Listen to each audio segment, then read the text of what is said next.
ربك ألا تعبدوا إلا إياه وبالوالدين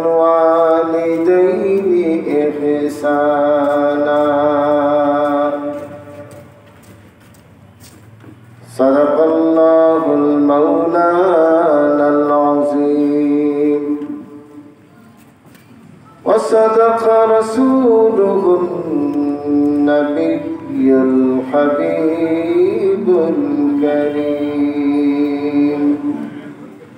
ونحن على ذلك من الشاهدين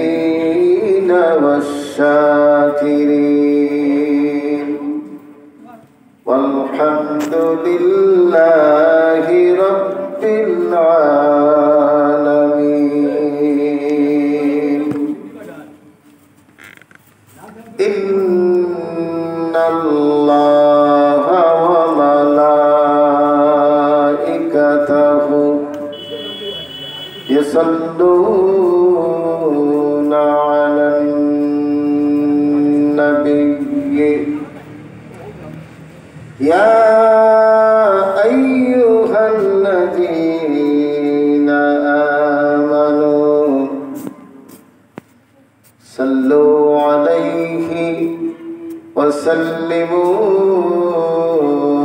تسليما اللهم صل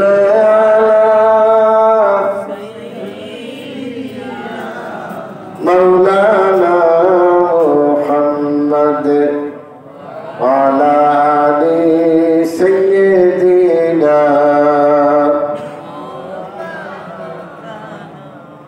محبت مدر شرے اللهم صل على مولانا محمد وعلى آل سيدنا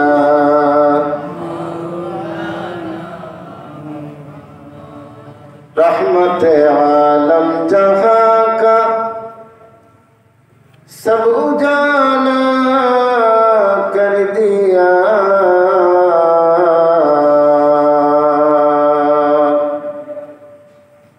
रहमत रहमान का मरकज मदीना बन गया अल्लाहुम्मा सल्ली अला मोहम्मद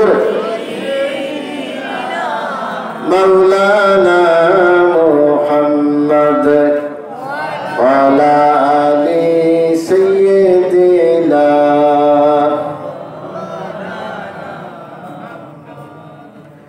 चाकुने के सामने चेहरा दिखा लेना मुझे सीना पे दस्तकरम रखने वाले ना मुझे अल्लाहुम्मा सल्ली अला मौलाना मुहम्मद वाला आली सय्यदिना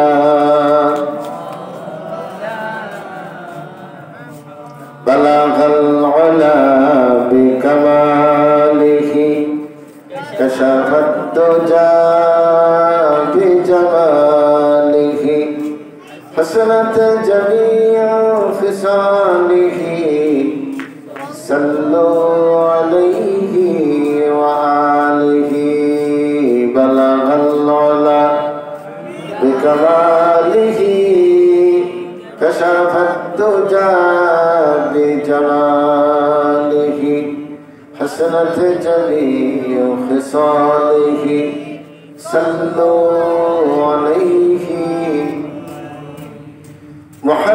मुहम्मदुन बशरुन ला कल बशरि बल हुवा याकूतु वन्ना الناس كالحجر بلغ العلا بكماله كشف الدجى بجماله حسنت جميع خصاله صلوا नहीं है दो जहां में मिसाल मुहम्मद जमाल खुदा है कमाल मुहम्मद बलगल उला महबूब कशफत दुजा बिजमालिही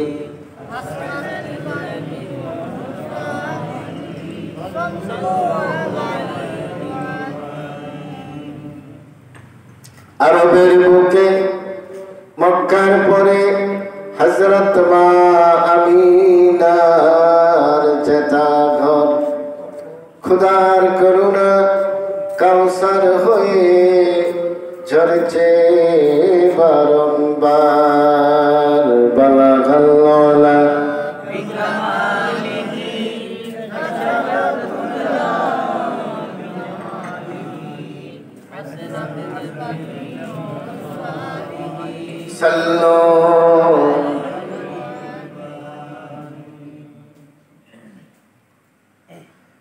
ঐতিহ্যবাহী কেশরীকুল কেন্দ্রীয় জামে মসজিদ কর্তৃপক্ষ কর্তৃক আয়োজিত 40তম বার্ষিক ওয়াজ মাহফিলের মুহতারাম মুকাররম সভাপতি জনাব হাবিব আলী সাহেব, জনাব আতাউর রহমান সাহেব, আমার ভাই বিশিষ্ট সমাজসেবক অত্র এলাকার কৃতি সন্তান জনাব জাকির হোসেন সাহেব, আজকের মাহফিলের রওনক মেহমান প্রধান অতিথি উপমহাদেশের আধ্যাত্মিক জগতের মুকুটহীন সম্রাট অলিকুল শিরোমণি মুর্শিদে বরহক রাহনুমায়ে শরীয়ত তরিকত আল্লামা সাহেবুল্লাহ ফুলতলি রহমতুল্লাহ আলাইহি সুযোগ্য সুদক্ষ উত্তরসূরি কলিজার টুকরা নাতি হযরত মাওলানা ডক্টর আহমদ হাসান চৌধুরী ফুলতলি মদ্দেসিল্লাহুল আলী দামাত বারাকাতুল আলিয়া, উপস্থিত হাজারাত উলামায়ে কেরাম, সম্মানিত মুরব্বিয়ান, যুবক ভাই, পর্দানশীল মা বোনেরা, ছোট্ট ছোট্ট কচি কাঁচা বন্ধুরা, আল্লাহ পাক সুবহানাহু ওয়া তাআলার দরবারে অসংখ্য অগণিত শুকরগুজার হচ্ছি, কালিমাতে শুকর করছি যে আল্লাহ পাক আমাদের প্রতি অত্যন্ত করুণা পরবশ হয়েছেন, আমাদেরকে দয়া করেছেন, মেহেরবানি করেছেন। দয়া করে মেহেরবানি করে এই মাহফিলে আসার, বসার, কথা বলার, শোনার সুযোগ করে দিয়েছেন। আমরা সকলে তারই দরবারে শাহাদশাহিতে কালিমাতে শুকর করছি আলহামদুলিল্লাহ। আলোচনা করি আলহামদুলিল্লাহ। ইয়া রাব্বি লাকাল হামদ কামা ইয়ানবাগি লিজালালি ওয়াজহিকা ওয়া আসীমি সুলতানিকা।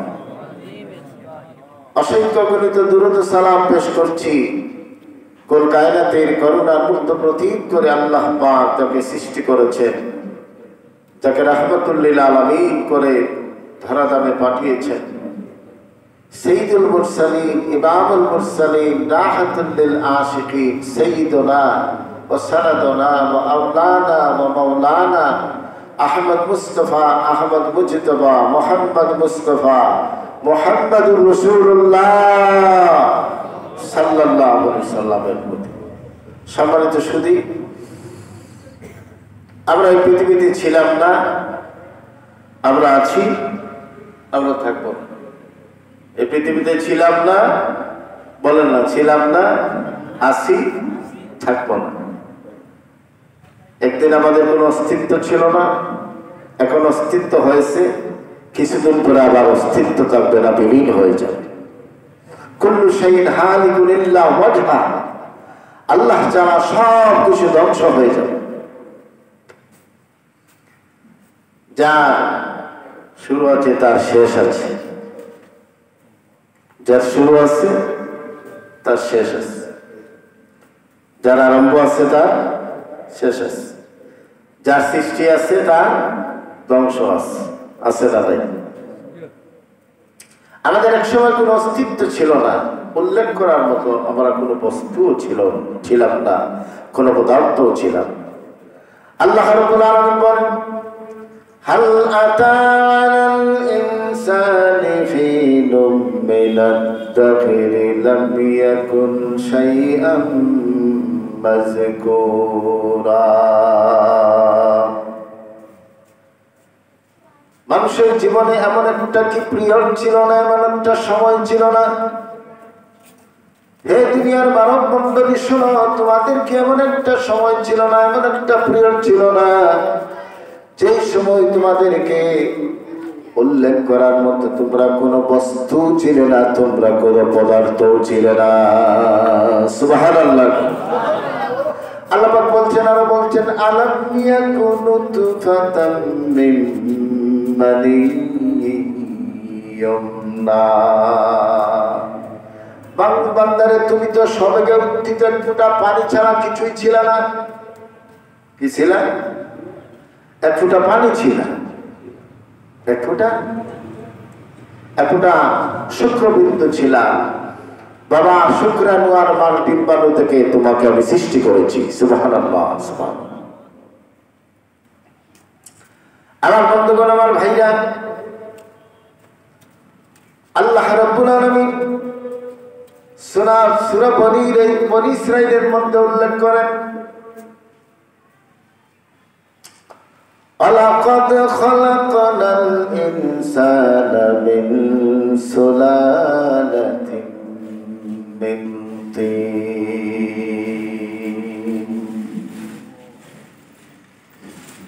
বান্দারে, আমি তোমাদেরকে সৃষ্টি করেছি মাটির নির্যাস থেকে। সুবহানাল্লাহ। ওয়ালাকাদ খালাকনাল ইনসানা মিন সুলালাতিন মিন তিন। বান্দা, তুমি বড়াই করো, অহংকার করো, তুমি কি তোমার পেছনের দিকে তাকিয়েছ? তোমাকে আমি মাটির নির্যাস থেকে তৈরি করেছি, তোমার কোনো অস্তিত্ব ছিল না, তুমি কিছুই ছিল না, উল্লেখ করার মতো তুমি কিছুই ছিল না, তুমি কোনো পদার্থ ছিল না। তোমাকে তোমার মার ডিম্বাণু আর বাবার শুক্রাণু, তা হইল এই মাটির নির্যাস, সেই মাটির নির্যাস থেকেই তোমাকে সৃষ্টি করেছি। সুবহানাল্লাহ। আল্লাহ রাব্বুল আলামিন বলেন, গভীর মনোযোগের শোনেন, ওয়ালাকাদ খালাকনাল ইনসানা মিন সুলালাতিন মিন তিন। বান্দারে, বান্দা শোনো, আমার বান্দি শোনো, আমার মানুষেরা শোনো, বনি আদম শোনো, তোমাদেরকে আমি মাটির নির্যাস থেকে সুলালাতিন মিন তিন থেকে সৃষ্টি করেছি। সুম্মা জাআলনাহু নুতফাতাম ফি ক্বারারিম মাকিন। আর এই শুক্রবিন্দুটা আর ডিম্বাণুটা আমি রব্বুল আলামিন একত্রিত করেছি, জমাটবদ্ধ করেছি, একত্রিত করে তোমার মার রেহেমের মধ্যে ইন্টেনসিভ কেয়ার তৈরি করে সুরক্ষিত ওজনের মধ্যে আমি আল্লাহ তা সংরক্ষণ করেছি। আমার বন্ধুগণ, একটু চিন্তা করেন, আমাদের কোনো অস্তিত্ব ছিল না, আমাদেরকে উল্লেখ করার মতো কিছুই ছিলাম না, শুধুমাত্র ডিম্বাণু আর শুক্রাণু থেকে, অর্থাৎ এক ফোঁটা পানি থেকে আল্লাহ পাক আমাদেরকে সৃষ্টি করেছেন। ঠিক না বেটি? এক ফোঁটা পানি, এক ফোঁটা পানি। আল্লাহ রাব্বুল আলামিন বলতে চেয়েছেন, বান্দা শোনো, তুমি ছিলে এক ফোঁটা বিন্দু, আমি রব্বুল আলামিন তোমাকে দয়া করে কিভাবে তোমার আমার রেহেমের মধ্যে তোমাকে লালন পালন করেছি, তোমাকে কিভাবে বিন্দু থেকে আমি রব্বুল আলামিন সিন্ধু করে দিয়েছি। একটু পিছনের দিকে যাওয়ার চিন্তা করো। চিন্তার দরকার আছে কি না? নাই? যেরকম আছে না নাই? আল্লাহ রাব্বুল আলামিন বলেন, তোমার মার পেটের মধ্যে কোনো ইন্টেনসিভ কেয়ার ছিল না, কোন সুরক্ষিত জোন ছিল না। আমি রব্বুল আলামিন দয়া করেছি, মেহেরবানি করেছি, তোমার সেই পানির ফুটাটাকে, সেই শুক্রাণু আর ডিম্বাণুকে আমি মেহেরবানি করে তোমার মার উদরের মধ্যে, রেহেমের মধ্যে একটা ইন্টেনসিভ কেয়ার তৈরি করেছি, একটা সুরক্ষিত জোন তৈরি করেছি, যেটাকে আমরা সহজে আইসিইউ হিসাবে চিনি। ঠিক না বেঠিক? যেরকম আল্লাহ রাব্বুল আলামিন মার পেটের মধ্যে, রেহেমের মধ্যে আল্লাহ রাব্বুল আলামিন আইসিইউ তৈরি করেছেন, ইন্টেনসিভ কেয়ার তৈরি করেছেন, যাতে করে বাহিরের কোনো ধরনের চাপ, বাহিরের কোনো পয়জন, বাহিরের কোনো ভাইরাস যাতে এই শুক্রাণু ডিম্বুর উপরে হামলা করে তাকে বিনষ্ট করে দিতে না পারে, যাতে বিনষ্ট না হয়ে যায়। আমি রব্বুল আলামিন তোমাকে তোমার মার পেটের মধ্যে ইন্টেনসিভ কেয়ার তৈরি করে সেখানে তোমাকে সংরক্ষণ করেছি।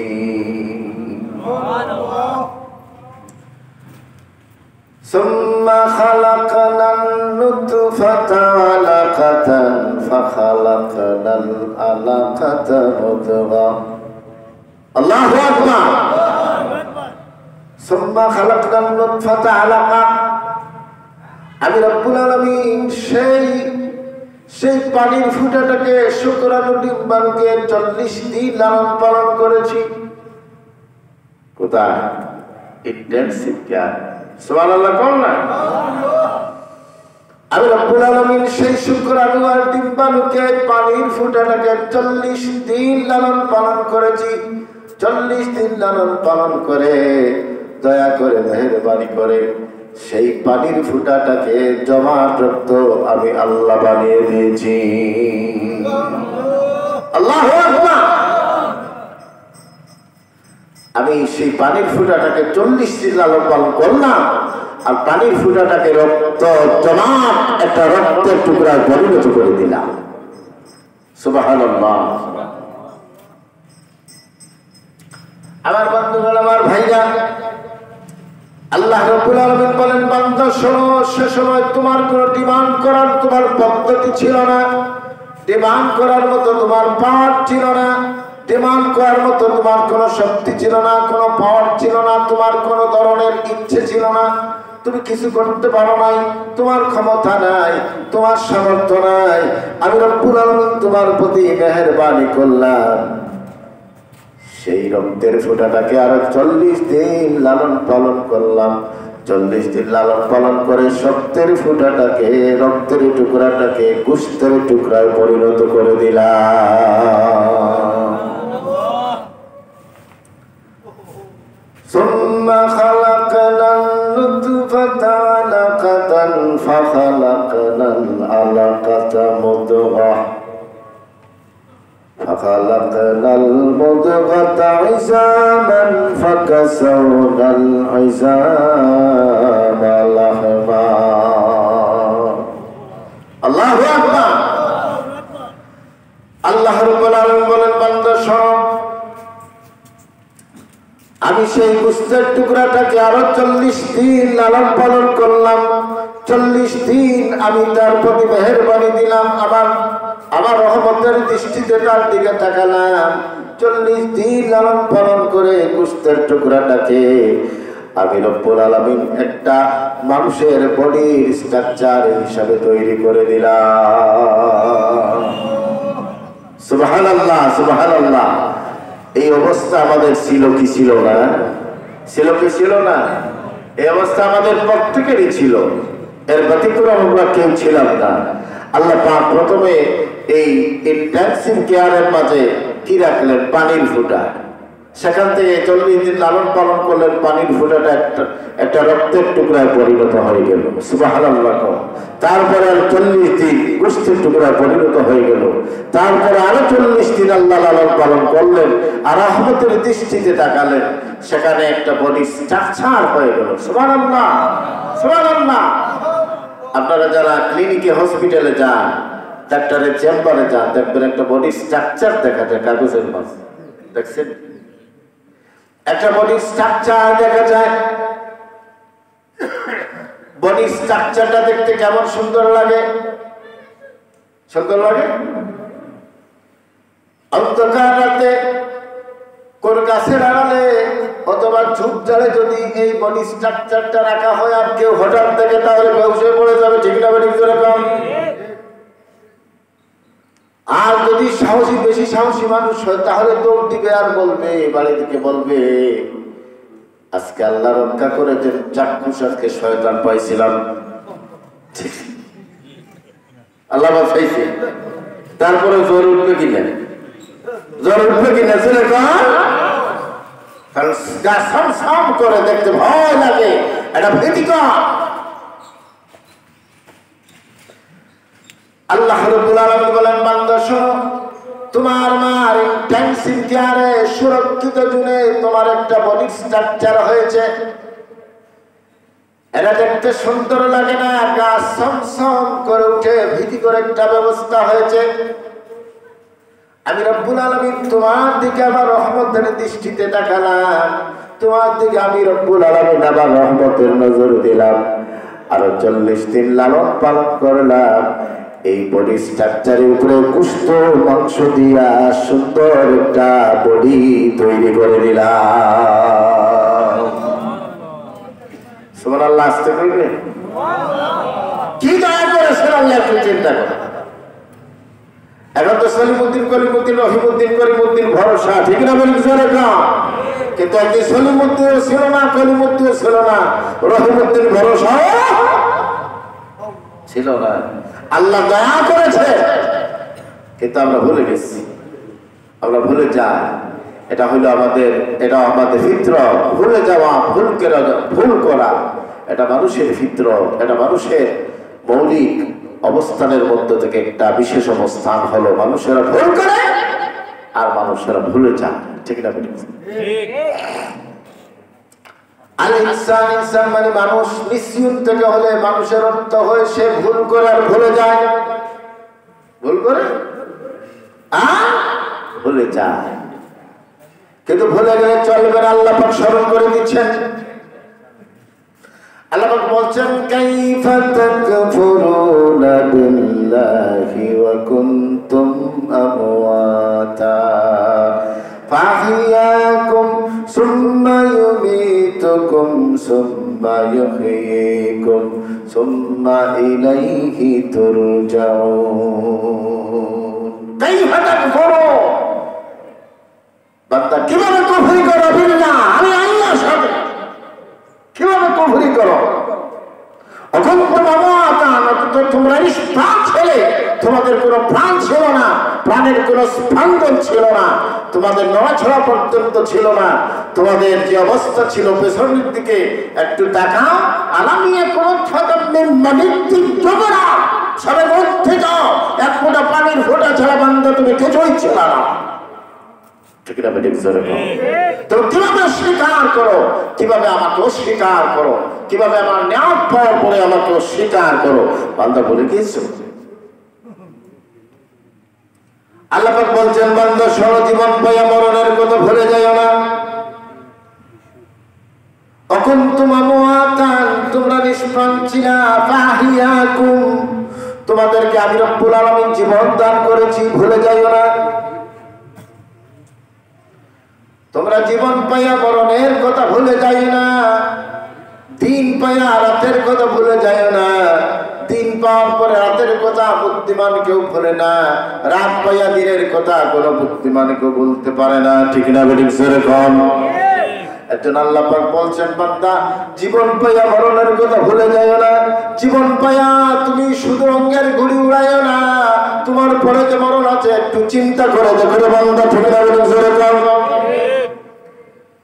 ফাআহিয়াকুম সুম্মা ইউমীতুকুম, তোমাদেরকে আমি রব্বুল আলামিন আবার মৃত্যু দান করব, জীবনের অবসান হয়ে যাবে।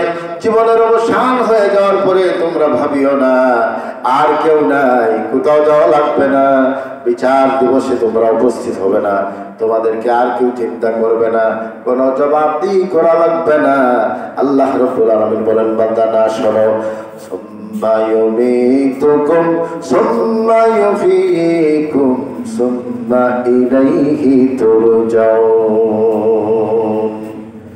বান্দা তুমি নিষ্প্রাণ ছিল, প্রাণ দিয়েছি, জীবন ছিল না, জীবন দান করেছি, মরণ হয়ে গেছে মনে করিও না শেষ হয়ে গেছে, না না, আমি আল্লাহ তোমাকে আবার চিন্তা করব। চিন্তা করার পরে তুমি ভাবিও না শেষ হয়ে যাবে, চিন্তা করলে শেষ হয়ে গেছে, না না না, তোমাকে চিন্তা করব আমি রব্বুল আলামিনের দরবারে। আবার তুমি কিয়ামতের ময়দানে উপস্থিত হওয়া লাগবে। জোরে কোন ঠিক না বলি, জোরে কোন। আমার বন্ধুগণ, আমার ভাইরা, আল্লাহ রাব্বুল আলামিন বলেন, বান্দা তোমার বডির স্ট্রাকচার হয়েছে, আরো 40 দিন লালন পালন করলাম, বডি স্ট্রাকচারটাকে একটা সুন্দর করে গোশত দিয়ে, চামড়া দিয়ে সুন্দর একটা বডি বানিয়ে দিলাম। এখনো তুমি কোনো ডিমান্ড পেশ করতে পারো না, কোনো মিছিল করতে পারো না, স্মারকলিপি দিতে পারো না, কিছু আমি আল্লাহর কাছে চাইতে পারো না।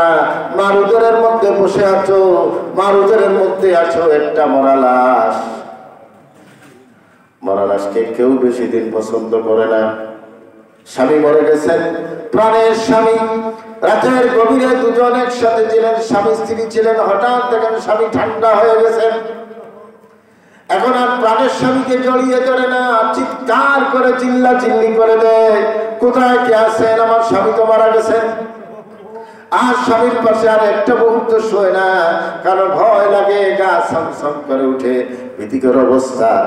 আল্লাহ রাব্বুল আলামিন বলেন, বান্দা শোনো, তোমার মার উদরের মাঝে তুমি একবার একটা নিষ্প্রাণ বলি ছিলা, মৃত একটা দেহ ছিলা, আমি মেহেরবানি করলাম, দয়া করলাম। দয়া করলেন কি? আমার বন্ধুগণ, আমার ভাইরা, আল্লাহ রাব্বুল আলামিন বলেন, সুম্মা আনশা'নাকুম খালকান আখার, আমি আরো 40 দিন তোমার সেই বডিটাকে লালন পালন করলাম, তোমার প্রতি দয়া করলাম, সেই নিষ্প্রাণ বডির মাঝে আমি রব্বুল আলামিন রূহ ফুঁকে দিলাম। সুম্মা আনশা'নাহু খালকান আখার ফাতাবারাকাল্লাহু আহসানুল খালিকিন। আমার আল্লাহ কত বরকতময়, কত সুন্দর তার সৃষ্টি, কত সুন্দর একটা অবয়ব দিয়া কত সুন্দর করে বিন্যস্ত করেছেন, কত সুন্দর করে সুগঠিত করেছেন, কত সুন্দর করে একটা বডি স্ট্রাকচার দিয়েছেন। শুধু দেন নাই, কত সুন্দর তার নাক, কত সুন্দর তার মুখ, কত সুন্দর তার ঠোঁট, কত সুন্দর তার মাথা, কত সুন্দর তার কান, কত সুন্দর তার চোখ, কত সুন্দর তার চোখের চাহনি, কত সুন্দর তার বডি স্ট্রাকচার, কত সুন্দর তার অবয়ব, কত সুন্দর তার দৃষ্টি শক্তি। ঠিক না বেটি? আমার বন্ধুগণ, আমার ভাইরা, আল্লাহ রাব্বুল আলামিন বলেন, বান্দা শোনো, তুমি যে তোমার মার পেটের মধ্যে এসেছ, কত কষ্ট করেছেন তোমার মা তুমি জানো। তোমার মা তোমাকে 10 মাস 10 দিন লালন পালন করেছেন, কত কষ্ট করেছেন তুমি কি কোনোদিন চিন্তা করেছো? আল্লাহ পাক বলছেন, হামালাতুহু উম্মুহু ওয়াহনান আলা ওয়াহনিন ওয়া হামলুহু ওয়া ফিসালুহু ফি আমাইন আনিশকুরনি ওয়া লিওয়ালিদাইক ইলাইয়াল মাসীর। সুবহানাল্লাহ, সুবহানাল্লাহ। হামালাতহু উম্মুহু ওয়াহনান আলা ওয়াহনিন ওয়া ফিসালুহু ফি আমাইন আনিশকুর লি ওয়া লিওয়ালিদাইক। সুবহানাল্লাহ, সুবহানাল্লাহ। আমার বন্ধুগণ, আমার ভাইরা, সন্তান 10 মাস 10 দিন মার পেটে ছিল। মা কত কষ্ট করেছেন, সন্তানকে নিয়ে মা উঠেছেন, হঠাৎ উঠে গেছেন, এখন আর বসতে পারেন না, বসে গেছেন, উঠতে পারেন না। কত কষ্ট করেছেন মা, আমার মা কত কষ্ট করেছেন, আমাকে পেটে ধারণ করেছেন। মা যখন আমাকে পেটে ধারণ করেছেন, ইন্টেনসিভ কেয়ারে যখন আমাকে আল্লাহ সংরক্ষণ করেছেন, মা কতদিন বমি করেছেন, কতদিন ঘুমাতে পারেন নাই, কতদিন মার স্বস্তি মিলে নাই, কতদিন মা উঠতে বসতে জীবনটা বিপন্ন করেছেন, কতদিন মা আমার জন্য কত কষ্ট করে রাত যাপন করেছেন, কতদিন মা ঘুমাইতে পারেন নাই, কতদিন কাজ করতে পারেন নাই, কতদিন মার জ্বর উঠেছে, কতদিন মা খাইছেন যা বমি করতে করতে সব ওদুর পিণ্ডটা ভরে খেয়েছিলেন, সব তিনি মুহূর্তের মধ্যে খালি করে দিয়েছেন। সন্তান যখন পেটের মধ্যে আছে, সন্তানকে মা নিয়ে ঘুমাইছেন, হঠাৎ সন্তান মার কলিজার মধ্যে খামচি মেরে ধরেছে। প্রচন্ড ঘুমের মধ্যে ছিলেন, মুহূর্তের মধ্যে ঘুম ভেঙে গেছে, কাঁদতেও পারেন না, চিল্লাও দিতে পারেন না। বাবার কষ্ট করে আমাকে ধারণ করেছে, আমি খামচি মেরে ধরেছি, বুকের মধ্যে লাথি মেরেছি, কলিজার মধ্যে ঠাস করে লাথি মেরেছি, ঘুষি মেরেছি। মা কিছু বলতে পারেন না, দাঁড়ানো ছিলেন, বসে গেছেন, বসেও শান্তি পান না, শুয়ে গেছেন, শুয়েও শান্তি পান না, কিছু বলেন না, স্বামীকেও কিছু বলেন না, শাশুড়িকেও কিছু বলেন না। এত কষ্ট করে মা আমাকে লালন পালন করলেন। 10 মাস 10 দিন শুধু মা শুধু কষ্ট করলেন, কষ্ট আর কষ্ট করে মা জীবন আমার 10টা মাস মা কষ্টের উপর কষ্ট করে আমাকে লালন পালন, আমাকে বুকের পেটের মধ্যে ধারণ করলেন। আল্লাহ পাক বলছেন, হামালাতুহু উম্মুহু ওয়াহনান আলা ওয়াহনিন। মা কষ্টের উপর কষ্ট করে আমাকে পেটের মধ্যে ধারণ করেছেন, ঠিক না? বেরিক জোরে কম। আমার বন্ধুগণ, আমার ভাইরা, অফিসালহু ফি আমাইন, তারপর আরো 2টা বছর মা আমার পেশাব পায়খানা পরিষ্কার করেছেন, ঠিক না? বেরিক জোরে কম। আমরা একটু চিন্তা করি না মা কত কষ্ট করেছেন? মার কথার উপরে আমরা কথা বলি, মাকে খবর দেই, বিবাহ শাদী করার পরে মা বাবাকে আলাদা করে দিয়ে আমরা সুখের সংসার গঠনের চেষ্টা করি, চিন্তা করি। কি আশ্চর্য ব্যাপার! একটা মা যদি সন্তান চিন্তা করত, একটা মা যদি কোনো সন্তান যদি মার কষ্টের কথা চিন্তা করত, তাহলে কোন সন্তান তার মাকে তার বাবাকে রাখিয়া একটা মুহূর্তের জন্য আলাদা হওয়ার চিন্তাও করতে পারত না, ঠিক না? কি কষ্টের উপর কষ্ট! কে বলছেন? আল্লাহ পাক বলছেন, বাস্তব বলছেন না অবাস্তব বলছেন? হামালাতহু উম্মুহু ওয়াহনান আলা ওয়াহনিন। অন্য জায়গায় আল্লাহ পাক বলেছেন, হামালাতহু উম্মুহু কুরহান আলা কুরহিন ওয়া ফিসালুহু ফি আমাইন আনিশকুর লি ওয়া লিওয়ালিদাইক। সুবহানাল্লাহ। আল্লাহ পাক বলছেন, তোমার মা কষ্টের উপর কষ্ট করেছেন, কষ্টের উপর কষ্ট স্বীকার করে তোমাকে পেটে ধারণ করেছেন। 10 মাস 10 দিন তোমার মা তোমাকে পেটের মধ্যে ধারণ করেছেন। এই অনুভূতি যদি তোমার আসতে হয়, আমি ছোট্ট একটা উদাহরণ দিয়ে থাকি। আপনি বেশি না 1 কেজি ওজনের একটা কাঁঠালকে একটু পেটের মধ্যে একটু বাতিয়া পেটের মধ্যে লট খাইয়া দেন, আর 1 মাইল একটু রান করে দেখেন কত কষ্ট হয়। এটা হলো পেটের ভিতরে না বাহিরে? এটা পেটের ভিতরে না বাহিরে? বাহিরে 1 মাইল একটু রান করেন, 1 কেজি ওজনের একটা কাঁঠাল। ওই কাঁঠালের হাত পা আছে নাকি? হাত পা আছে। আপনার তো পেটের মধ্যে হাত পা ছিল, ওইগুলা দিয়ে টুসি মারছেন, খামচি মেরে ধরেছেন, লাথি মেরেছেন মার করে যায়, কিন্তু সেই মা ও শব্দ পর্যন্ত করেন নাই। তোমার সেই লাথি মারা অবস্থায় সহ্য করতে না পারে দাঁড়ানো ছিলেন, বসে গেছে, বসার পরে সহ্য হচ্ছে না, শুয়ে গেছেন, শুয়ের পরে কিছু বলছেন না, কান্নাকাটিও করছেন না, শুধু সহ্য করে তোমাকে তোমার মা পেটের মধ্যে ধারণ করেছেন, ঠিক না? সেই মাকে কিভাবে তুমি কষ্ট দাও, সেই মাকে তুমি আলাদা কিভাবে করে দাও, সেই মার কথার উপরে তুমি কিভাবে কথা বলো, সেই মার নাফরমানি তুমি কিভাবে করো? আমার বন্ধুগণ, আমার ভাইরা, 10 মাস 10 দিন পূরণ হয়ে গেছে, সন্তান এখন দুনিয়াতে আসবে, সময় হয়ে গেছে। কিন্তু যেই রাস্তা দিয়ে দুনিয়াতে আগমন করবে, যেই রাস্তা দিয়ে দুনিয়া আসবে, সেই আসার রাস্তাটা বড় কণ্ঠকাঠিন্য, খুব ছোট্ট একটা রাস্তা। এটা কুসুমাস্তীর্ণ নয়, বরং কণ্ঠকাঠিন্য, বড় ছোট্ট সরু একটা রাস্তা। এই রাস্তা দিয়ে সন্তান আসাটা খুব সহজ নয়। আল্লাহ রাব্বুল আলামিন বলেন, বান্দা দেখো, তোমার প্রতি আমি কত দয়া করেছি, তোমার প্রতি কত মেহেরবানি করেছি। সেই কণ্ঠকাঠিন্য রাস্তাটাকে দুনিয়া আসার জন্যে আমি রব্বুল আলামিন তোমার জন্য সহজ করে দিয়েছি।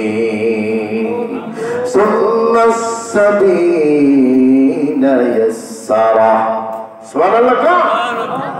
সেই কণ্ঠকাঠিন্য, সেই জরাজীর্ণ ছোট্ট রাস্তাটাকে আমি আল্লাহ সহজ করে দিয়েছি। আমি যদি সহজ করে না দিতাম, বান্দা দুনিয়াতে তুমি আগমন করতে পারতা না। তুমি না বলি এরকম। এর জন্যে কষ্ট হয়েছে কার? মার কষ্ট হয়েছে। যখন সন্তান ভূমিষ্ঠ হবে, তখন মা শাশুড়ির কাছ থেকে বিদায় নেন, মার কাছ থেকে বিদায় নেন, স্বামীর কাছ থেকে বিদায় নেন, বাবার কাছ থেকে বিদায় নেন, বান্ধবীদের কাছ থেকে বিদায় নেন। আমাকে মাফ করে দিও, হয়তো আমি আর বাঁচবো না, হয়তো আমি আর বাঁচবো না, আমার হয়তো শেষ পিরিয়ড, এটা হয়তো আমার শেষ সময়। আমাকে আমার মা কত ভুল করেছি, শাশুড়ি কত ভুল করেছি, প্রাণের স্বামী কত ভুল করেছি আপনার সাথে। আমি যদি মারা যাই, আমাকে মাফ করে দিও। এটা একটা সন্তান যখন দুনিয়াতে আসে, তখন মা হাফ মার্ডার হয়ে যায়, মার অস্তিত্ব থাকে না।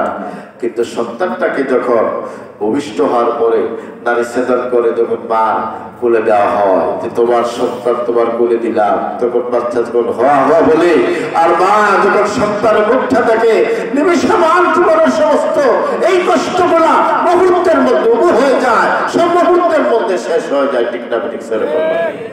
এত কষ্ট করলেন মা, আজকে তুমি মাকে বড় হয়ে গালি দিচ্ছ, মাকে ধমক দিচ্ছ, আর তুমি মার সাথে বেয়াদবি করছো, তোমার বাবার সাথে বেয়াদবি করছো। বান্দা, এটা আল্লাহ পাক সহ্য করে নেন না, আর এটা আল্লাহ পাক কখনো মানেন না। মার সাথে বেয়াদবি কখনো আল্লাহ রাব্বুল আলামিন রিসিভ করেন না। এটার জন্য উপযুক্ত শাস্তির ব্যবস্থা করে দেন। আমার বন্ধুগণ, আমার ভাইরা, আল্লাহ রাব্বুল আলামিন বলছেন, وَقَضَى رَبُّكَ أَلَّا تَعْبُدُوا إِلَّا إِيَّاهُ وَبِالْوَالِدَيْنِ إِحْسَانًا। وَقَضَى رَبُّكَ, আপনার রব, আপনার প্রতিপালক সিদ্ধান্ত করে নির্দেশনা প্রদান করছেন। وَقَضَى رَبُّكَ أَلَّا তা'বুদু ইল্লা ইয়্যাহু, আপনার রব হে মুহাম্মদ সাল্লাল্লাহু আলাইহি ওয়াসাল্লাম, আপনি তাদের পৃথিবীর জনগোষ্ঠীকে বলে দিন, তামাম দুনিয়ার মানব মণ্ডলীকে বলে দিন যে আল্লাহ পাক সিদ্ধান্তক্রমে নির্দেশ দিচ্ছেন, নির্দেশনা প্রদান করছেন, তোমাদেরকে হুকুম করছেন, তোমাদেরকে অর্ডার করছেন, আল্লাহ তা'বুদু, আল্লাহ ছাড়া আর কারো ইবাদত করা, বলেন না, আল্লাহ তা'বুদু ইল্লা ইয়্যাহু, আল্লাহ ছাড়া, মহান প্রতিপালক ছাড়া, আমার রব ছাড়া আর কারো ইবাদত করা যাবে? যখন যাবে, ইবাদত করতে হবে শুধুমাত্র একমাত্র কার? চিল্লায় এখন কার? ইবাদত করতে হবে শুধুমাত্র আমার আল্লাহ। আল্লাহু আকবার। ইল্লা ইয়্যাহু, দেখেন আল্লাহর ইবাদত করা কি? বান্দা আল্লাহর ইবাদত তার উপর করা কি? বলেন না, বান্দার উপর আল্লাহর ইবাদত করা কি ফরজ? জোরে বলেন না, কি ফরজ? বান্দা আল্লাহর ইবাদত করবে, এটা কি? এটা হলো ফরজ, অবশ্য কর্তব্য, অবশ্যই করতে হবে। ইবাদত করতে হবে শুধুমাত্র কার? জোরে বলেন কার? আল্লাহ পাক বলছেন, চিন্তা করেন, একটু চিন্তা না করলে এগুলো পাইবেন না। কিন্তু আল্লাহ পাক বলছেন, বান্দা শোনো, ইবাদত করতে হবে শুধুমাত্র একমাত্র আমি আল্লাহ ছাড়া আর কারো ইবাদত করা যাবে না। আমি আল্লাহর সাথে আর কারো পার্টনার করা যাবে না। আমি আল্লাহর সাথে আর পার্টনারশিপ নাই। আমি আল্লাহর সাথে আর কাউকে অংশীদারিতায় নিয়ে আসতে পারবো না। আমার কোনো অংশীদার নাই, আমার কোনো পার্টনার নাই। লা ইলাহা ইল্লাল্লাহ, আল্লাহ ছাড়া অন্য কোনো বস্য নাই। আল্লাহ তা'বুদু ইল্লা ইয়া, আল্লাহ ছাড়া কারো উপাসনা করা যাবে না। আমার ইবাদত করা ফরজ, আমার ইবাদত করা তাদের জনগোষ্ঠীর জন্য যেমন ফরজ, আমার ইবাদতের পরে বান্দাদেরকে তার মা এবং বাবার খিদমত করাও তার উপর ফরজ। সুবহানাল্লাহ নাই? যারা কন্যা সুবহানাল্লাহ। ওয়া বিল ওয়ালিদাইনি ইহসানা, ওয়ালিদাইন হইলেন মাতা পিতা অথবা পিতা মাতা। সুবহানাল্লাহ। দুইজনের মধ্য থেকে যে কোনো একজনকে পান অথবা দুইজনকে পান, দুইজনের খিদমত করা সন্তানের পর আল্লাহর ইবাদত করা যেমন ফরজ, সমস্ত পৃথিবীর সমস্ত মানব মণ্ডলী তার মা এবং বাবার খিদমত করা, তাদের প্রতি সদাচরণ করা, তাদের প্রতি ভালো আচরণ করা, উত্তম আচরণ করা, উত্তম ব্যবহার করা প্রত্যেক সন্তানের জন্য মা আর বাবার ইবাদত করা নয়, মা আর বাবার খিদমত করাও আল্লাহর ইবাদত। সুবহানাল্লাহ। মা বাবার খিদমত করাও বলেন না আল্লাহর ইবাদত। মা বাবার খিদমত করা আল্লাহর ইবাদত। আল্লাহর ইবাদত করা যেমন ফরজ, মা বাবার খিদমত করা প্রত্যেক সন্তানের উপর ফরজ। সুবহানাল্লাহ সুবহানাল্লাহ। আইনটা জারি করলেন কে? জোরে কোন কে? আইন দিলেন কে? হুকুম দিলেন কে? বিধান দিলেন কে? একদম প্রত্যেক সন্তানের উপর মা বাবার খিদমত করা ফরজ। আল্লাহ পাক বলছেন ওয়া বিল ওয়ালিদাইনি ইহসানা ইম্মা ইয়াবলুগান্না ইনদাকাল কিবারা আহাদুহুমা আও কিলাহুমা ফালা তাকুল লাহুমা উফফিন ওয়ালা তানহারহুমা ওয়া কুল লাহুমা কাওলান কারীমা। আল্লাহু আকবার। আল্লাহ পাক বলছেন ইম্মা ইয়াবলুগান্না ইনদাকাল কিবারা আহাদুহুমা আও কিলাহুমা, যখন তোমাদের মা বাবা তোমাদের কাছে বার্ধক্য অবস্থায় দুইজন অথবা দুইজনের মধ্য থেকে একজন যখন উপনীত হয়ে যান, অর্থাৎ তোমাদের মার বাবা যখন বার্ধক্যে তোমাদের কাছে পড়ে যান। এখানে মুরব্বী বাবার আছেন না, মারা আছেন না, আপনাদের সন্তান আছেন না? আল্লাহ কত সুন্দর ওয়াজ করেছেন। সুবহানাল্লাহ সুবহানাল্লাহ, আল্লাহু আকবার। মা বাবার 100% পক্ষ নিয়েছেন কে? যেরকম কে? মা বাবার 100% পক্ষে কে? আমার আল্লাহ। মা বাবার 100% পক্ষে আমার রাসূল। ঠিক না ভাই? যেরকম কত হুঁশিয়ারি দিয়েছে। ইম্মা ইয়াবলুগান্না ইনদাকাল কিবারা আহাদুহুমা আও কিলাহুমা ফালা তাকুল লাহুমা, তোমাদের মা বাবা দুজন অথবা দুইজনের মধ্য থেকে একজন যখন বার্ধক্যে তোমাদের কাছে পৌঁছে যান, মানে তোমাদের মা বৃদ্ধ বৃদ্ধা, তোমাদের বাবা বৃদ্ধ বাবা, দুইজন অথবা দুইজনের মধ্য থেকে একজন আছেন, আর তুমি মোটামুটি তাগড়া যুবক, তুমি জোয়ান, তুমি মোটামুটি দুনিয়ার সবকিছু বুঝো, এখন তোমার উপর দায়িত্ব আর কর্তব্য কি হলো শোনো। ফালা তাকুল লাহুমা, তোমার মা বাবার ব্যবহারে অসন্তুষ্ট হইয়া ওর শব্দটা পর্যন্ত বলতে পারবা না। হুকুম কার? যেরকম কার? কেন দেখেন উফ কেন বলবেন না আপনি? দেখেন কে কেন বলবেন না? বলবেন আপনি বলতে বাধ্য হয়ে যাবেন। যদি আল্লাহর প্রতি ভয় না থাকে, আল্লাহর প্রতি যদি ভয় না থাকে, আখিরাতের প্রতি যদি বিশ্বাস না থাকে, কবরের আযাবের কথা যদি স্মরণ না থাকে, আল্লাহকে যদি ভয় না করেন, তাহলে আপনি উফ বলবেন কি? মা বাবাকে মারবেন?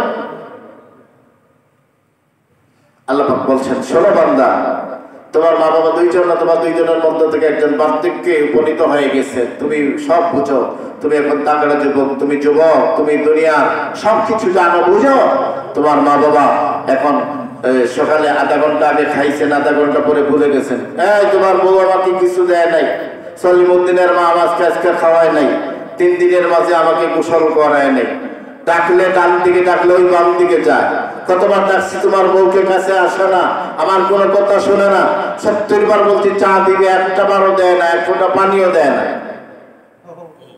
একদিন 2 দিন শুনতে শুনতে আপনি 2-1 দিন হয়তো বউকে কুদাম টুদাম দিচ্ছেন বা 2-1 দিন পিটাইছেন, হ্যাঁ আমার বাবাকে দেশ না। কিন্তু বাবা তো প্রত্যেক দিনই বলতেছে, প্রত্যেক দিনই অভিযোগ করে সন্তান আসার পরে তোমার বউ আমাকে কিছু দেয় না, চাও দেয় না, খাবারও দেয় না, ডাকলে আমার কথা শোনে না, আমাকে এক গ্লাস পানি দেয় না, ঔষধ খাওয়ার সময় নিয়ে আসে না, তুমি তো বাবা কাজে যাও, তোমার বউ আমাকে দেখাশোনা করে না। অথবা মেয়ে আসছে, নায়রিতে আসছে, মেয়েকে বলতেছে এই তোমাদের ভাইয়ের বউ তো আর কিছু দেখে না, কোনো খোঁজ খবর নাই, তোমাদেরকে বিয়া দিয়ে তোমার বিরাট বিপদে পড়ছে।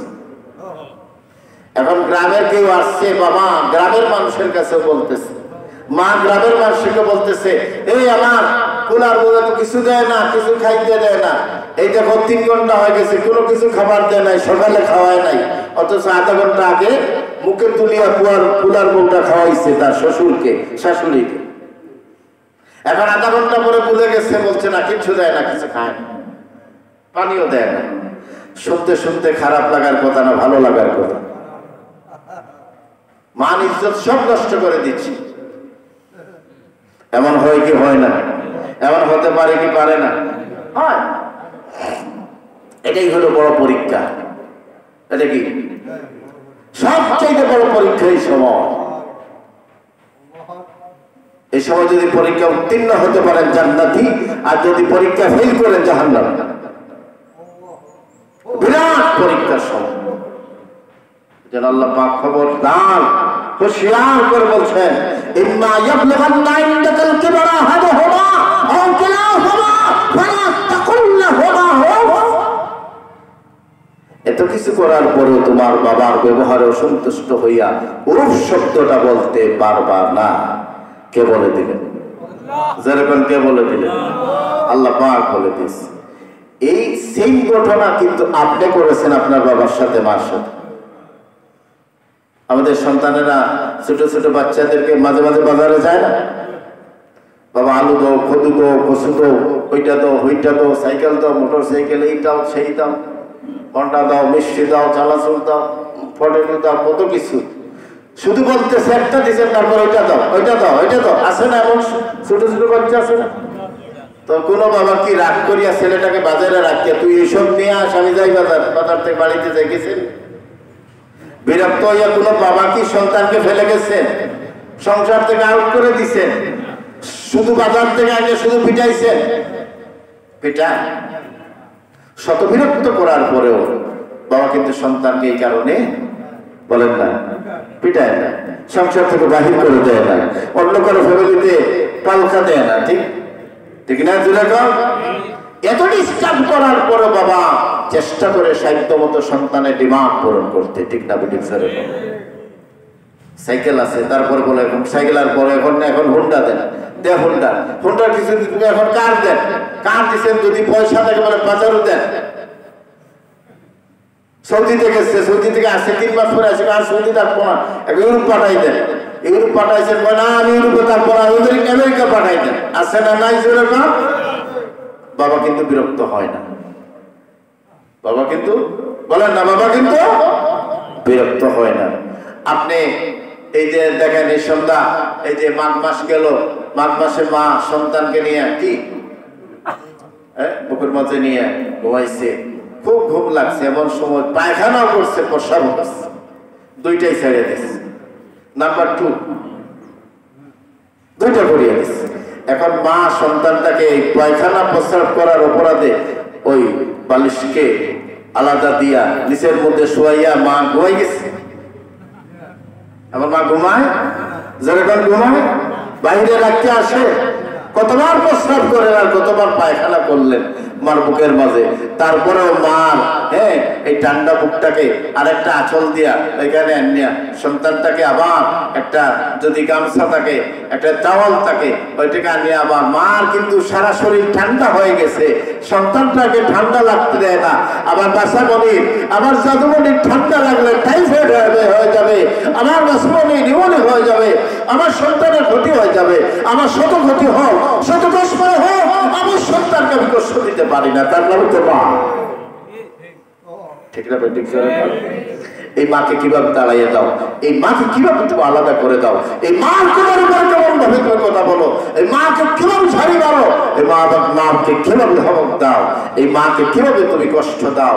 এই বাবা দেখেন বাবা ঘর থেকে বের হয়ে গেছেন, প্রত্যেকদিন আগে সন্তান হওয়ার আগে 11টা 12টায় ঘুম থেকে উঠতেন, সন্তান হওয়ার পরে বাবা 10টার আগে ঘুম থেকে উঠা কাজে যায় অথবা মিলে যায়, কলকারখানায় যায়, ইন্ডাস্ট্রিতে যায়, চাকরিতে যায়, মাটি কাটতে যায়, রিক্সা বাইতে যায়, ট্রেন টানতে যায়, গাড়ি চালাতে যায়, মাছ মারতে যায়। এখন আমার আর সময় নাই, আমার সন্তান হয়ে গেছে, সন্তানের জন্য কিছু কষ্ট করতেই হবে, সন্তানকে লালন পালন করতে হবে। এখন মাথার ঘাম পায়ের নিচে ফেলে যায়, মাথার ঘাম পায়ের নিচে ফেলে সন্তানের মুখের মধ্যে দুধ ঢেলে দে, বিস্কিট ঢেলে দে, কাপড় পরাইয়া দেয়, সাইকেল কিনে দেয়, পড়াতে পাঠায়, স্কুলে পাঠায়, বক্তব্যে পাঠায়, কলেজে পাঠায়, ইউনিভার্সিটিতে পাঠায়। আর সন্তান হওয়ার পরে বাবা আগে হয়তো 100-র মধ্যে একটা কথা মিথ্যে বলতো না, এখন দেখা যায় 100-র মধ্যে 10-15টা মিথ্যা এমনিতে বলে।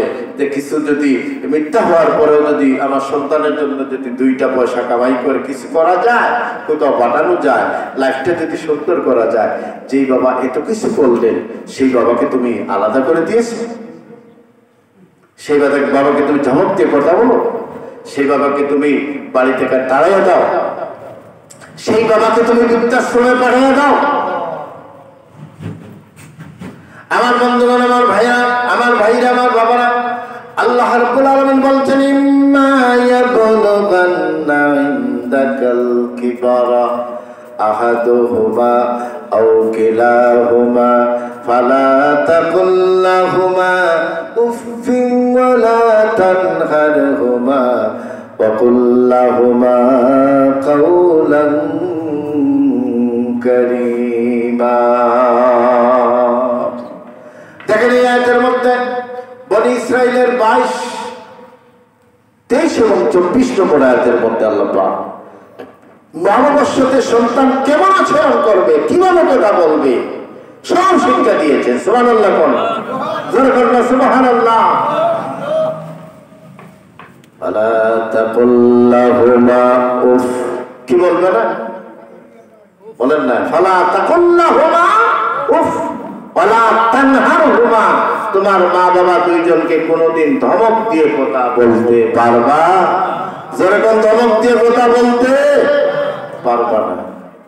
আমাদের সন্তানেরা ধমক দিয়ে কথা বলে বা বলতে পারে বা বলবে, এটা আল্লাহ জানেন। এর জন্য 1500 বছর আগে আল্লাহ পাক বলে দিয়েছেন ওয়ালা তানহারহুমা, তোমার মা বাবার সাথে ধমকের সুরে কথা বলতে পারবা?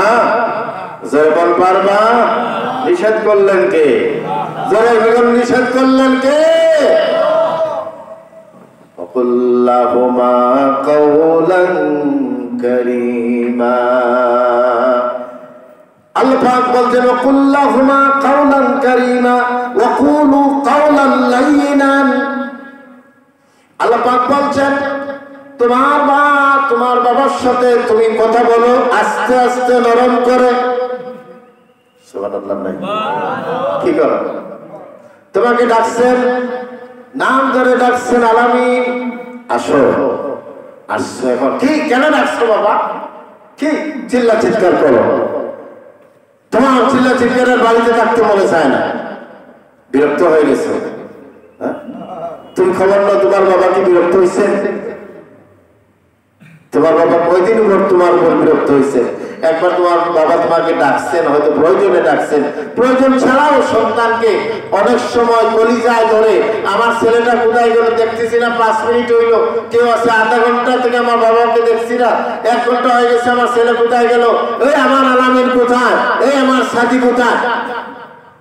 তো ডাকছেন, তুমি আসছো, কি কেন চিল্লা চিৎকার করতেছো, চেঁচামেচি করতেছো, কি হয়েছে তোমার? এবার কথা বলতে নিষেধ করেছেন কে? জোরে বল কে? আল্লাহ পাক নিষেধ করেছেন, ওয়াকুলু কাওলাল লাইয়িনা, তোমার মার সাথে তোমার বাবার সাথে আস্তে আস্তে নরম সুরে কথা বলো। তোমার ওয়ার্ড হবে, তোমার কথা হবে, মা বাবার সাথে সুন্দর সুন্দর করে নরম নরম করে আস্তে আস্তে তোমার মা বাবার সাথে কথা বলতে হবে। কে নির্দেশ দিয়েছেন? জোরে বল কে? আদেশ দিলেন কে? وقل لهما قولا كريما واخفض لهما جناح الذل من الرحمة। এখন তোমার বাবা ডাকছেন, কিভাবে তোমার বাবার সামনে দাঁড়াইবা? দেখেন, আশ্চর্য হওয়ার কথা, ১,৫০০ বছর আগে কোরআন শরীফ নাযিল হয়েছে, ১,৫০০ বছর আগে। আল্লাহ পাক বলছেন, দেখো বাবার সামনে আসছো, বাবাকে দেখছো, বাবা ওই দিকে চাইতেছেন, তুমি কি এভাবে আরো ষান্ডার মতো যাইবে নাকি গুন্ডার মতো?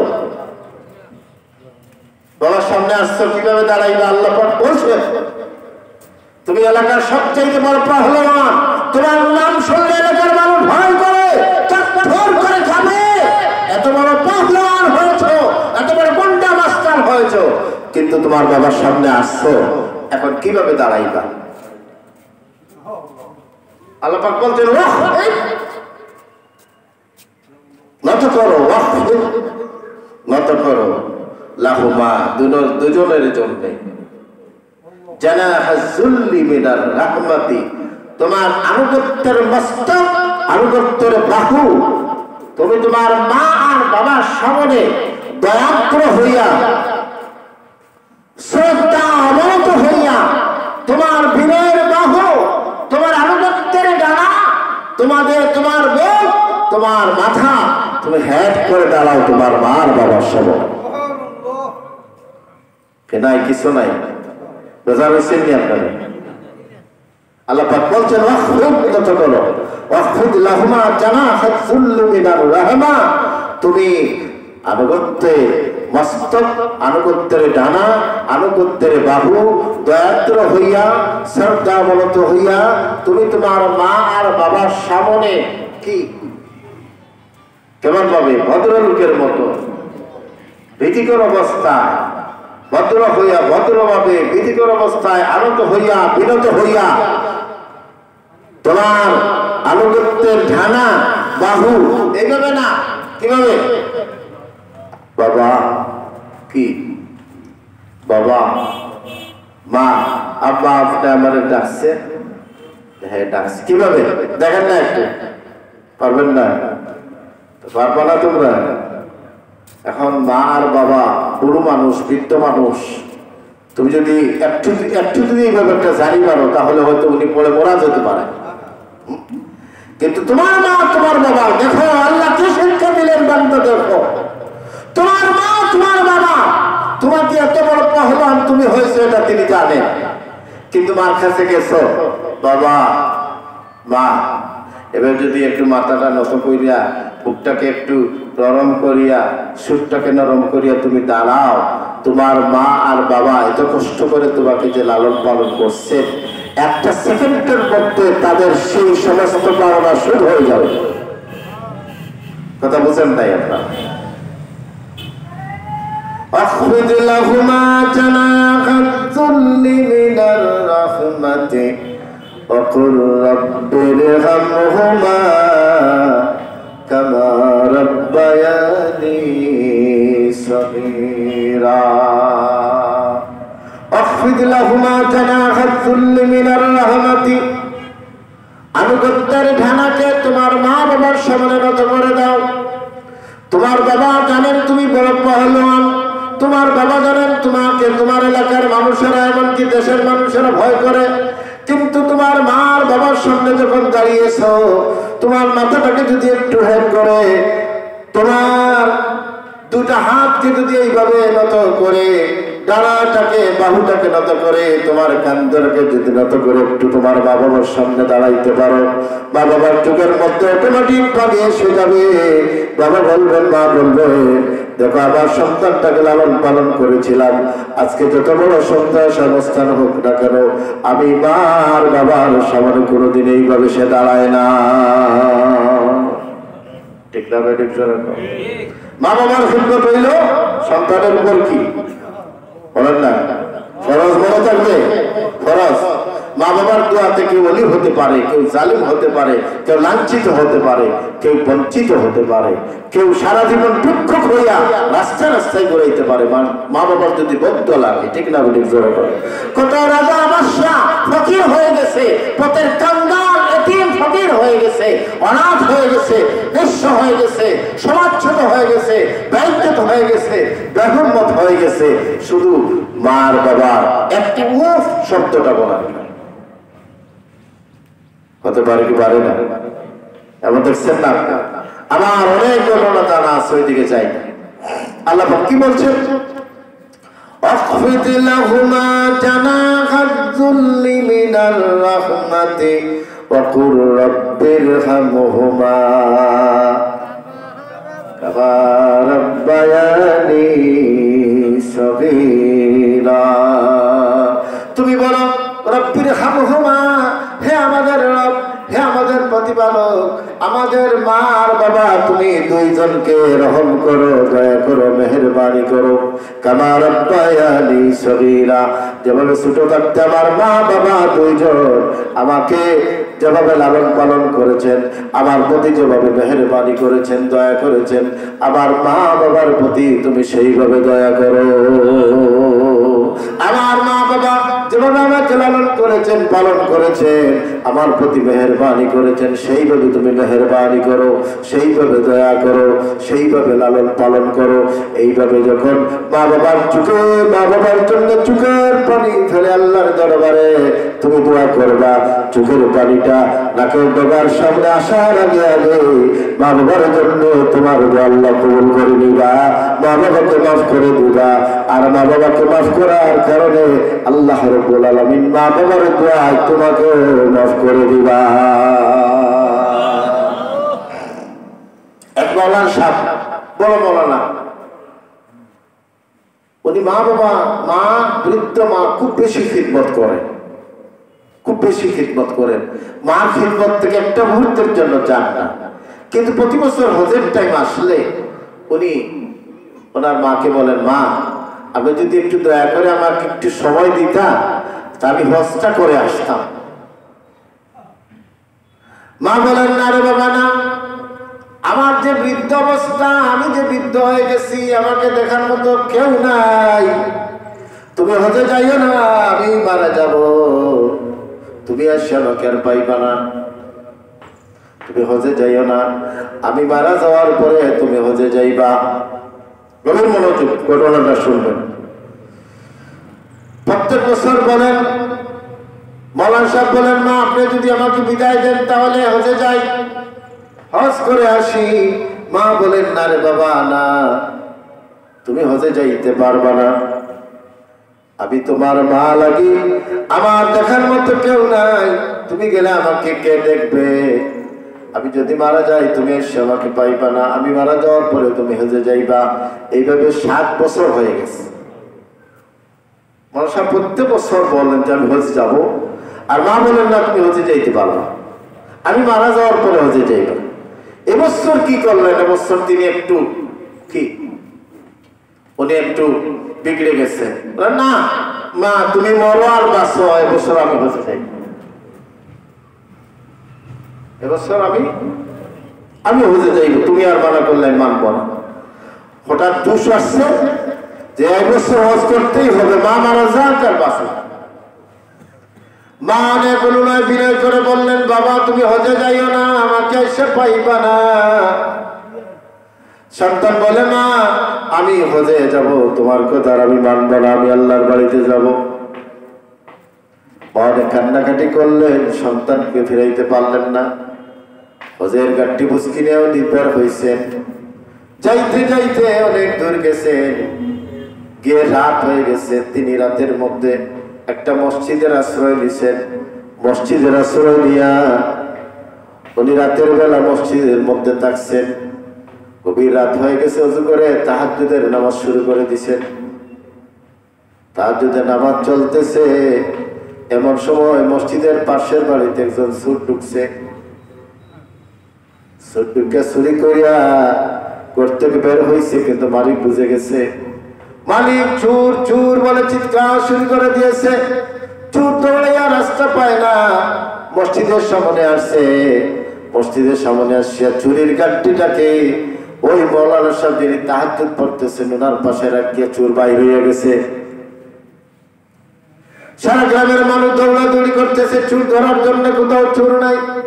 হঠাৎ একজনের খেয়াল করছে যে চোর তো মসজিদের পিছনে তাহাজ্জুদ পড়তেছে।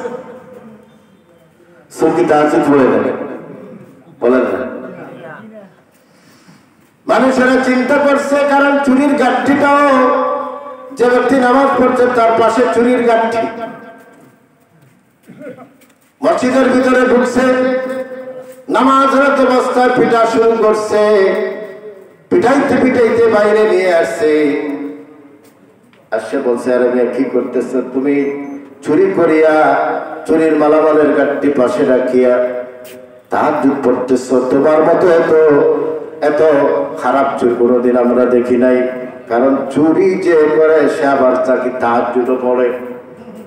তুমি একে তো চুরি করছো, আবার আমাদেরকে তাহাজ্জুদ পড়িয়ে ধোঁকা দিছিস। উনি বলতেছে, ভাই আমি আসলে চোর না, আমি একজন মুসাফির।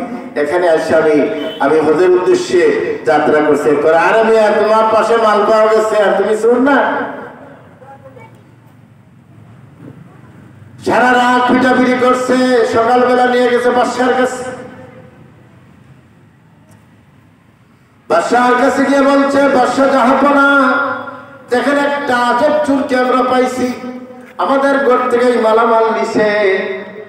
মালামাল নিয়ে যখন ধরা খাইবে দেখছে, তখন মসজিদের ভিতরে ঢুকে তাহাজ্জুদ পড়া শুরু করছে। আমরা তাকে ধরে নিয়ে আসছি। এখন কি শাস্তি দেওয়া যায়, এর শাস্তি আপনি নির্ধারণ করুন। বাদশা জাহাপনা শাস্তির তিনি নির্দেশনা দিলেন। চুরি করার অপরাধে তার হাত কেটে দাও। চুরি করার অপরাধে তার হাত কেটে দাও। প্রতারণা করার কারণে তোমরা তার বাম পা কেটে দাও। আর চুরি করতে আসছে, হজে যাওয়ার কথা বলতেছে, এই কারণে তার ডান পাটাও কেটে দাও।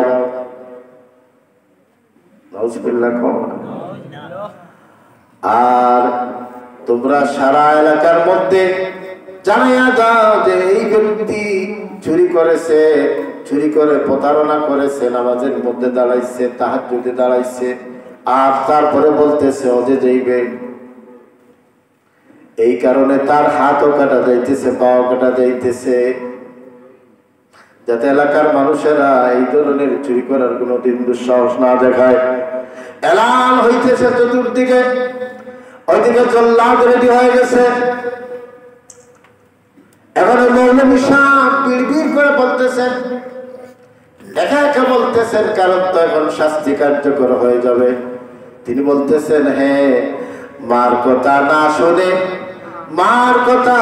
শুনে হজে যে রওনা হয়, আল্লাহ রাব্বুল আলামিন তাকে চোর বানাইয়া এইভাবে তাকে শাস্তি দেয়। মার কথা না শুনিয়া হজে যে রওনা দেয়, আল্লাহ তার উপর অসন্তুষ্ট হইয়া এইভাবে হাত কাটার, পা কাটা আর জনসমক্ষে এইভাবে শাস্তি দেওয়া আল্লাহ তারে বিধান করে দেয়। এখন একজন মানুষ শুনে ফেলছে, তাই কি বলছো? কেন কিছু বলতেছি না, আমারটা আমি বলতেছি। তোমারটা কি বলতেছ? কেন ভাই তোমাকে বলে কোনো লাভ নাই, না বলতে হবে। কি বলেছ বলতে হবে। বলে ভাই বলে কোনো লাভ নাই। যে ব্যক্তি তার মার কথা শোনে না, মাকে না বলে, মাকে অসন্তুষ্ট করে, মার কথা অবজ্ঞা করে যে হজের মধ্যে রওনা হয়, আল্লাহ রাব্বুল আলামিন তার হাতও কাটান, পাও কাটান, আর এইভাবে সারা মানুষের সামনে বিচ্ছেদ করে তাকে শাস্তি দেন। তুমি কি বলছো? বলে হ্যাঁ আমারটাই আমি বলছি। তুমি কি করছো? বলে ভাই আমি আসলে চোর না, তোমাদেরকে বলছি, কিন্তু তোমরা প্রথম দিন থেকে আমাকে পিটাইতেছো, আর এখন এই শাস্তির ব্যবস্থা করছো, বাদশা যাবো না এই শাস্তির রায় দিছে, এখন তো আমার দুইটা হাত কাটা যাবে, পা কাটা যাবে, তারপরে জনসমক্ষে আমাকে আরো বেত্রাঘাত করা হবে। আমি তো ভাই চোর না, আমি হজে যাওয়ার জন্য বের হয়েছিলাম, কিন্তু আমার মা আমাকে নিষেধ করছে, বাবা তুমি হজে যাইও না, আমি হয়তো বাঁচতে পারি না বাঁচতে পারি, কারণ তুমি যদি হজে যাও আমাকে কে দেখবে? আমি কিন্তু 7 বছর যাই নাই, এবছর আর মার কথা শুনি নাই, আমি বেরিয়ে পড়েছি, আর এই শাস্তির ব্যবস্থা আবার হয়েছে। ওই ব্যক্তি চলে গেল বাদশার কাছে, গিয়ে বললো বাদশা যাবো না, বাদশা নামদার। ওই ব্যক্তি তো আসলে চোর না, সে তো এই ঘটনার কথা বলতেছে, তাকে নিয়ে আসো। তুমি কি বলতেছো? বাদশা বলতেছে তুমি কি বলতেছো? বাদশা যাবো না, আমার যেটা আমি বলে দিছি। কি বলছো? আমার মা প্রত্যেক বছর আমি হজে যেতে চাই, 7 বছর নিষেধ করেছেন, যাই নাই, এবছর মার কথা না শুনে আমি হজ করতে বেরিয়েছি, আর এই প্রথম রাত্রি আমি এই মসজিদে থাকছিলাম, এখানে হয়তো কেবা কারা চুরি করে তার চুরির মালটা রেখে গেছে। আমি আসলে চোর না, আমি একজন মাওলানা, আমি একজন বড় আলেম, আমি আমার মার কথা মান্য করার কারণে আল্লাহ শাস্তির ব্যবস্থা করছে। আমার বন্ধুগণ, আমার ভাইরা, একজন মা এবং বাবার অবাধ্য হলে চলবে না, মার বাবাকে কষ্ট দিলে জান্নাতে যাওয়া যাবে না। আল্লাহ নবী বিশ্ব নবী মুহাম্মদ সাল্লাল্লাহু আলাইহি সাল্লামকে একজন সাহাবী বলেন, ইয়া রাসূলুল্লাহ, আমার মা আমার বাবা কি আমার জন্য কি? আল্লাহ নবী বলেন, হুমা জান্নাতুকা ওয়া নারুকা, তোমার মা তোমার জন্য জান্নাত, তোমার বাবা তোমার জন্য জান্নাত, অথবা তোমার মা তোমার জন্য জাহান্নাম, তোমার বাবা তোমার জন্য জাহান্নাম। সুবহানাল্লাহ, সুবহানাল্লাহ। অর্থাৎ মা বাবার সন্তুষ্টিতে জান্নাত পাওয়া যায়, মা বাবা সন্তুষ্ট হইলে জাহান্নাম ছাড়া উপায় নাই। বনি ইসরাইলের এক মহিলা, বনি ইসরাইলের এক মহিলা, উনি ওনার শাশুড়িকে নিয়ে, তাকে জামাই আছে আর ওনার মাও আছে এই ফ্যামিলির মধ্যে, কিন্তু ওই পুত্রবধূ যেটা, পুত্রবধূটা খুব দুষ্ট প্রকৃতির, আর তার মাটা খুব দুষ্ট প্রকৃতির।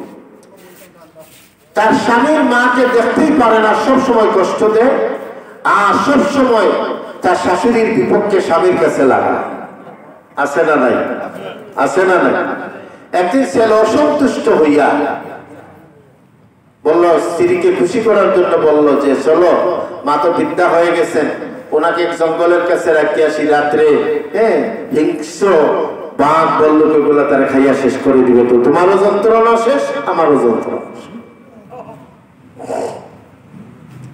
বউ বড় খুশি হয়েছে যে স্বামী তো আজকে শ্বশুরীকে বিদায় করে দিবে, আর আমার মা আর আমি আর আমার স্বামীকে নিয়ে কত সুখে শান্তির পরিবার আসেনি না নাই? বউ আসার পরে দেখা যায় অনেক বউ আছে 2-3 মাসের ভিতরে দেখা যায় বাবারে আর দেখতে পারে না, মারে আর সহ্য করতে পারে না। এখন আম্মা জান হয়ে গেছে শাশুড়ি, আব্বা জান আম্মা জান, ওইদিকে শুধু আব্বা জান আব্বা জান, 2 জান নিয়ে 3 জানে দৌড়াদৌড়ি, ঠিক না? এখন আর বাবা বুড়া বেটি হয়ে গেছে, বাবা বুড়া বেটা আর মা বুড়া বেটি হয়ে গেছে। 2-3 মাস পরে দেখা যায় আর বাবার জন্য আর কিছু আসে না, আর বাবাকে আর পছন্দ করে না। বাবা কিছু বললে, এই তুমি খেট খেট খেট খেট করো, খেট বিয়া, তোমার যন্ত্রণা বুড়াটা বড় না, আর তার যন্ত্রণায় আমরা শান্তিতে থাকতে পারি। আছে না নাই? আছে না নাই? এদিকে আপনাদের নাই, অনেক দিকে আছে। তুমি খুশি হয়ে গেছো, সুখী হয়ে গেছো, তুমি বউ পাইছো, কারো সিলা খাইলা সিন্দি মোল্লা সিন্না, হ্যাঁ, বউ পাইয়া গেছো, শাশুড়ি পাইয়া গেছো। সাল্লাল্লাহু আলা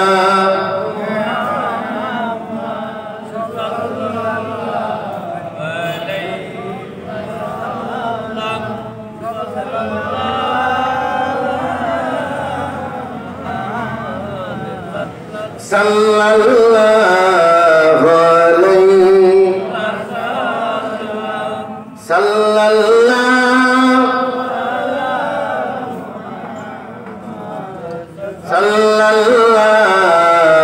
আলাইহি। আমার বন্ধুগণ, আমার ভাইরা,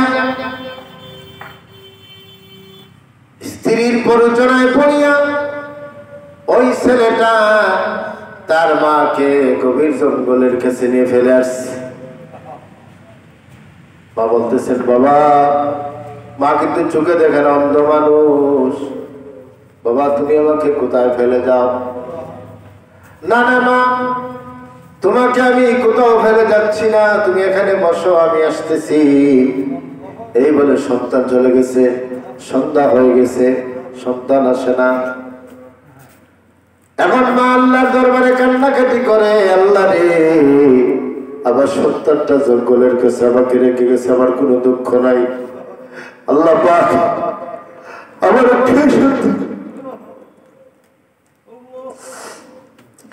সে বুঝতে পারে নাই আমার সাথে কি ব্যবহার করতেছে, সে বুঝতে পারে নাই। আমি তোমার কাছে তার জন্য মাপ চাই, আল্লাহ মেহেরবানি করে আমার সন্তানটাকে তুমি সহি সালামতে আমার বাড়ি পর্যন্ত পৌঁছাই দিও। মা দোয়া করতেছে, চোখের পানি। সন্তান বাড়িতে নিরাপদে চলে গেছে। সন্ধ্যার পরে চতুর্দিক থেকে সিংহ, বাঘ, ভাল্লুক আসছে, হুঙ্কার দিতেছে। এমন সময় আল্লাহ পাক একজন ফেরেশতা পাঠাই দিয়েছেন। ফেরেশতা বলতেছে, বৃদ্ধ মহিলা, তুমি কি শুনতেছো, কিসের আওয়াজ? কই গরু ছাগল বেড়া মহিষ আর দুম্বার আওয়াজ। সুবহানাল্লাহ করব, ওর গরু ছাগল দুম্বার আওয়াজ শুনতেছি। ফেরেশতা বলতেছেন, তুমি যে আওয়াজ শুনতেছো, আর আওয়াজ দিতেছে কারা? বাঘ, ভাল্লুক, সিংহ। উনি শুনতেছে কিসের আওয়াজ? গরু ছাগল বেড়া দুম্বার আওয়াজ। তুমি যেভাবে শুনতেছো এইটাই হবে। আমার বন্ধুগণ, আমার ভাইরা, কোন বাঘ, ভাল্লুক, সিংহটাকে আক্রমণ করে না, প্রত্যেকটাকে আল্লাহ উট, ছাগল, গরু, বাছুর, দুম্বা বানায় দিছেন। সকালবেলা স্ত্রী বলতে, স্বামী দেখে আসো, তোমার মার অবস্থা কি হয়েছে, দেখে আসো। উনি তো খুব খুশি যে এই একটা মহিলাকে, বৃদ্ধ মানুষকে জঙ্গলের কাছে ফালাই আসছে, একটা বাঘই তো যথেষ্ট। আর এখানে তো বাঘ আর বাঘ, ওরা তো হাড্ডি ছাড়া কিছু পাওয়া যাবে না। স্বামীকে পাঠিয়েছে। স্বামী আইসা দেখে তার মা ফুলের বিছানার মধ্যে বসে আছে। চতুর্দিকে সিংহ নাই, বাঘ নাই, ভাল্লুক নাই, শুধু গরু, ছাগল, বেড়ায়, দুম্বায় মাঠটা ভরে গেছে। মা বলতেছে, রে বাসা, তুমি এসেছো, তোমার তো কোনো অসুবিধা হয় নাই। না না মা, আমার অসুবিধা হয় নাই। এখন থেকে মার চোখে দেখতো না, এখন দুইটা চোখ দিয়ে এখন ভালো করে দেখতে পারে। মা, তুমি ভালো হয়ে গেছো বলে, হ্যাঁ আল্লাহ আমাকে ভালো করে দিছেন। মা, ওইগুলা গরু, ছাগল, দুম্বা, এগুলা কা বলে, এগুলো আল্লাহ আমারে দিছেন। ক্ষমা, এগুলো আমরা নিয়ে যাবো বলে, হ্যাঁ নিয়ে যাইবো না তো কি করবো, এগুলো তো আল্লাহ দিছে। মহান আনন্দে বাড়ির মধ্যে গরু, ছাগল, ওর দুম্বা গুলা নিয়ে গেছে। এখন বউ শাশুড়িকে পাইয়া বড় খুশি হয়েছে, কারণ শাশুড়িকে শুধু পায় না, এখন ছাগল, বেড়া, দুম্বা পাইছে, এলাকার সব চাইতে বড় ধনী হয়ে গেছে। এখন স্বামীকে বলতেছে, তোমার মার সাথে যে ব্যবহার করেছে, তোমার মাকে যেই জঙ্গলের পাশে রাখি আসলা, এই জঙ্গলের পাশে আমার মাকে না রাখলে আমি ভাত খাইব না। ঠিক আছে, তারা তো লোক বাড়ছে, মারে ফালাইছিলাম ভাইছি, এগুলা শ্বশুরের ফালাইলে তো আরো ভাই, ঠিক না? ঠিক আছে, তোমার মাকে আমার সাথে দাও। বৃদ্ধ শাশুড়িকে নিয়ে গেছে।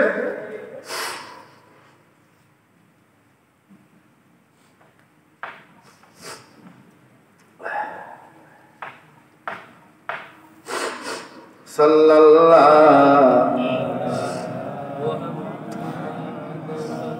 সাল্লাল্লাহু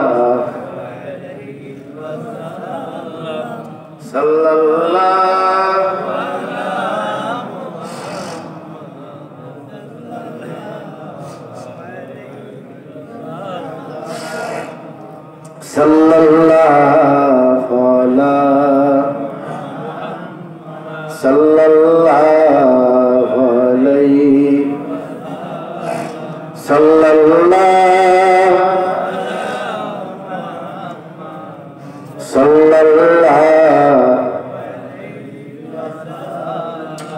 তুমি যে নূরের রবি নিখিলে ধ্যানের ছবি তুমি না এলে দুনিয়ায় আধারে ডুবিত সবই সাল্লাল্লাহু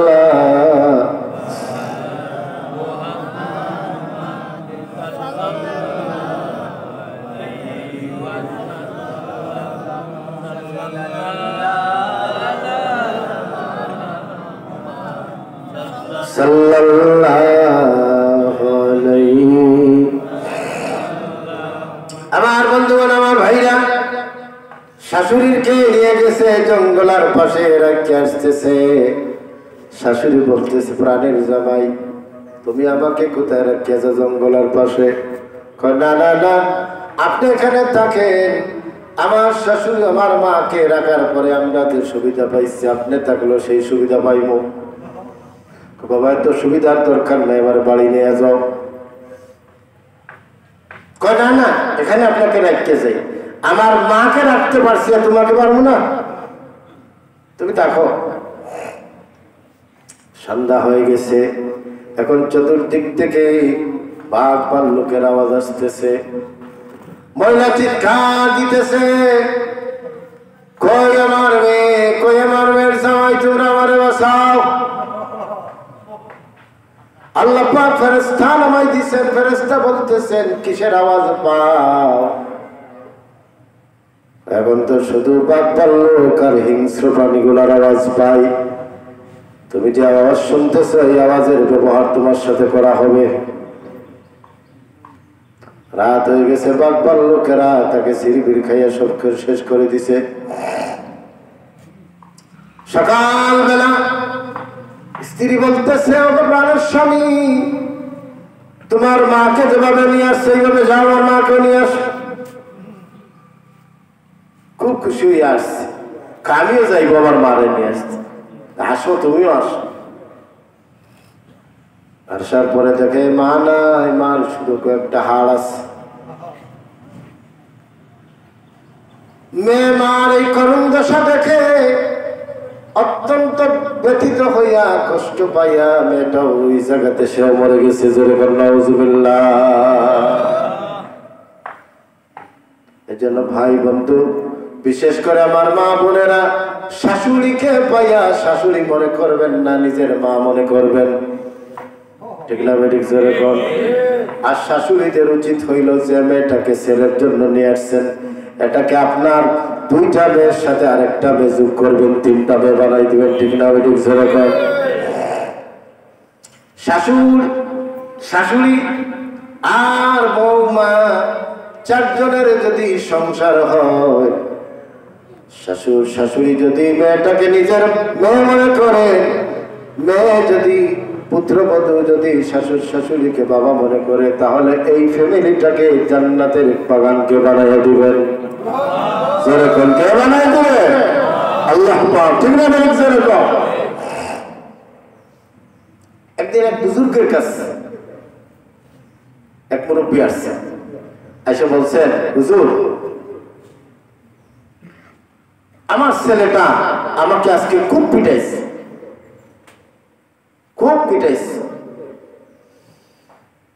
তিনি বললেন, তোমার ছেলে তোমাকে পিটাইছে? এটা তো বড় আশ্চর্য ধরনের ঘটনা।